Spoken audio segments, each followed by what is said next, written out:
Hello friends, எல்லோரும் எப்படி இருக்கீங்க? வெளியில் எங்காவது போயிட்டு வந்துட்டு வீட்டில் அவசரமாக ஒரு சாதம் செய்யணுன்னா இந்த மாதிரி அரிசி பருப்பு சாதம் செஞ்சு பாருங்கள். அதிகபட்சம் 20 நிமிஷத்தில் நம்ம செஞ்சிடலாம். 1/2 கப்பு அரிசி, 1/2 கப்பு துவரம் பருப்பு எடுத்து ஊற வச்சுட்டு நம்ம ட்ரெஸ் மாற்றிட்டு வர்றதுக்குள்ளே அது ஊறிடுங்க. அரிசி பருப்பு சாதத்துக்கு ரேஷன் அரிசி வச்சா ரொம்ப நல்லாயிருக்கும். ஒரு தடவை நீங்கள் அப்படி செஞ்சு பாருங்கள். அரிசி பருப்பு ஊறுற டைம் மட்டும்தான் இதுக்கு எடுக்குங்க.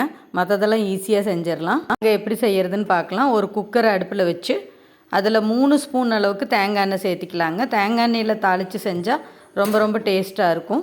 எண்ணெய் காஞ்சிருச்சு. கடுகு 1/2 ஸ்பூன் சேர்த்திக்கலாங்க. கடலைப்பருப்பு, உளுந்து பருப்பு 1/2 ஸ்பூன் சேர்த்திக்கலாம். சின்ன வெங்காயம் தொளிச்சு வச்சது பாதி பாதியாக கட் பண்ணி ஒரு பச்சை மிளகாயோடு சேர்ந்து போட்டுக்கலாங்க. கருவேப்பிலை ஒரு கொத்து சேர்த்திக்கலாம். பொடியாக கட் பண்ண பூண்டு 4 பல் சேர்த்திக்கலாங்க. ஒரு சிலர் அரிசி பருப்பு சாதத்துக்கு அரைச்சி ஊற்றுவாங்க. அதுக்கு பதிலாக நம்ம எல்லாமே தூளாக சேர்த்திக்கலாம். மொட்டாக தொளிச்சு வச்ச சின்ன வெங்காயம் ஒரு 20ம் பொடியாக கட் பண்ணி வச்ச தேங்காய் பல்லும் சேர்த்திருக்கேன். தேங்காய் துருவி வேணாலும் சேர்த்திக்கலாம். ஒரு பழுத்த தக்காளி பழம் சேர்த்திக்கலாங்க. எல்லாத்தையும் நல்லா வதக்கிக்கலாம். வெங்காயம் கண்ணாடி பதத்துக்கு வரணும். இதெல்லாம் வெந்து வந்ததும் 1 ஸ்பூன் தனியாத்தூள், 1/2 ஸ்பூன் சீரகத்தூள், 1 ஸ்பூன் மிளகுத்தூள், 1/2 ஸ்பூன் மஞ்சத்தூள், இது எல்லாத்தையும் ஒன்றா சேர்த்திக்கலாங்க. நம்ம பொடி ஐட்டம் போட்டு தான் செய்ய போகிறோம். இந்த பொடியெல்லாம் பச்சை வாசனை போக வரைக்கும் நல்லா வணக்கி விட்டுக்கலாம். இது கூடவே கரம் மசாலா அல்லது பிரியாணி மசாலா 1/2 ஸ்பூன் அளவுக்கு சேர்த்திட்டா பிரியாணி ஃப்ளேவர் கிடைக்குங்க. அந்த வாசனை உங்களுக்கு பிடிக்கலைன்னா ஸ்கிப் பண்ணிக்கலாம். எல்லாம் நல்லா வதங்கிருச்சு. கழிஞ்சு வச்ச அரிசியை வடித்து அதோடு சேர்த்திக்கலாங்க. 1/2 கப்பு அரிசி, 1/2 கப்பு பருப்பு சேர்த்திருக்கேன். மொத்தம் 2 கப்பு. 2க்கு 4 தண்ணி வைக்கணுங்க. பருப்பு சாதங்கிறதுனால தண்ணி கொஞ்சம் கம்மியாக வச்சா தான் பொழு பொழுன்னு கிடைக்கும். இப்போ இந்த சாதத்துக்கு தேவையான கல்லுப்பு சேர்த்திக்கலாங்க. நான் 1 ஸ்பூன் அளவுக்கு சேர்த்திருக்கேன். இதை நல்லா கலந்து விட்டுக்கலாம். உப்பு எல்லா பக்கம் கலங்குற மாதிரி நல்லா கலக்கி விட்டுக்கலாங்க.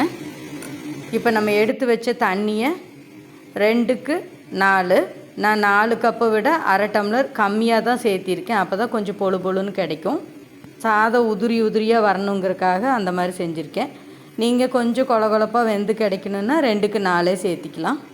எல்லாத்தையும் நல்லா சேர்த்தி கலக்கி விட்டுக்கலாங்க. லேசாக ஒரு கொதி வந்ததும் உப்பு டேஸ்ட் பார்த்துட்டு உப்பு பத்தலைன்னா சேர்த்திக்கலாம். போட்டு மூடி 2 விசில் விட்டுக்கலாங்க.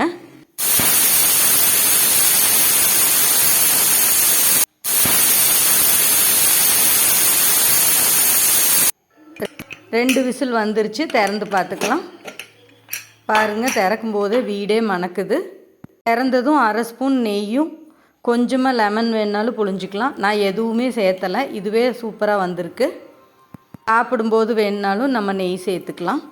இதுக்கு தொட்டுக்கிறதுக்கு ஊறுகாய், புதினா சட்னி எது இருந்தாலும் நல்லாயிருக்கும். எதுவுமே இல்லாமல் கூட நம்ம சாப்பிட்லாம். பாருங்க, சூப்பராக பருப்பு சாதம் ரெடி ஆகிடுச்சு. நீங்களும் இது போல் பருப்பு சாதம் செஞ்சு பாருங்கள். பிடிச்சிருந்தால் லைக் பண்ணுங்கள், கமெண்ட் பண்ணுங்கள், உங்கள் ஃப்ரெண்ட்ஸ்க்கு நிறைய ஷேர் பண்ணுங்கள். மறக்காமல் முகில்தானா சேனலை சப்ஸ்கிரைப் பண்ணுங்கள். Thank you friends.